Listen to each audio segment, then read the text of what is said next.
Hello everyone, I'm Easy Life and this is going to be a clip of one of my coaching sessions. In this session, I explain to my client a little bit about what is a default and how to default and the purpose of a default. So I hope you enjoy it. Let's start the video. You already played in a team, right? Yeah. Okay. So I'm still gonna explain like defaults and etc. just so we're like on the Cool. same page and Yeah. just everything again. So I'm gonna explain defaults, the purpose, why do them, and some examples. Okay, so I can even just use their comp here. So there's Jet, Killjoy, KO, Omen, and who's missing. So okay, so the purpose of a default is two things, right? The first one is the main purpose is map control overall, and usually it there's like usually people have some confusion and think that like on a default you should just hold, right?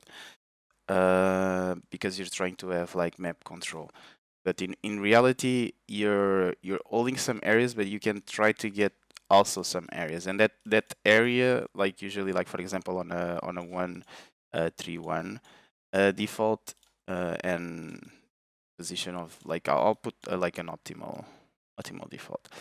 Usually, while doing this, you can either try to take an area that you think it's important for the end round, and this is applied to the IGL, right? When he's doing a default, his goal should be to take an area within the default, to take an area that he finds that is important to have in order to finish the round where he wants to finish that round.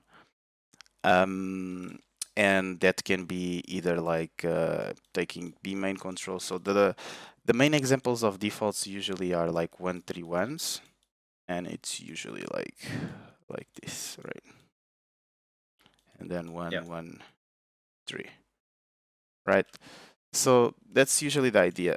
Sometimes you can play full defensively if you're expecting the enemy team to do an aggressive play, but usually the main thing that you'll see is people trying to get one area of control, be that A main, B main, or mid control, can be even cat control, like one area that they find important to have for the end goal of the round. And usually like rounds also get divided by 3 stages. Like usually there's people that can call like first time, second time, and third time, or you can just call it early round, like early round, mid round, and late, right? I usually call it like this. And yeah, the point is um, you can also make like on early round, on the early part of the round, you can hold to be sure that like for the first 10 seconds, to be sure that if they push nothing happens and you actually deny that play. After those 10 seconds, when we're almost going into mid round, you can try to take the area of the map that you want to have, and then with that, having that area, you can then play into the late round. Usually on tier 1, that's how methodical they can be. If you start going to like tier 2 and tier 3, usually the rounds start ending and like at mid round, like the decision becomes on mid round, because it's usually way too chaotic, and people are not that organized and not that disciplined as well to play slow and do all the parts that you have to do in a round. So I'm just gonna show you that happening, like one of the defaults, and a few things are gonna happen here that are quite interesting as well. So they're like doing a 1-3-1, right? Said that it was Ye was 1-0 in opening duel. And you can see Ye here Was 6-1. getting So the often first that blood. Ye will be there trying to get the early duel, falling back, and then Marv plays these nasty angles. If you're interested in coaching yourself, make sure to check the description below.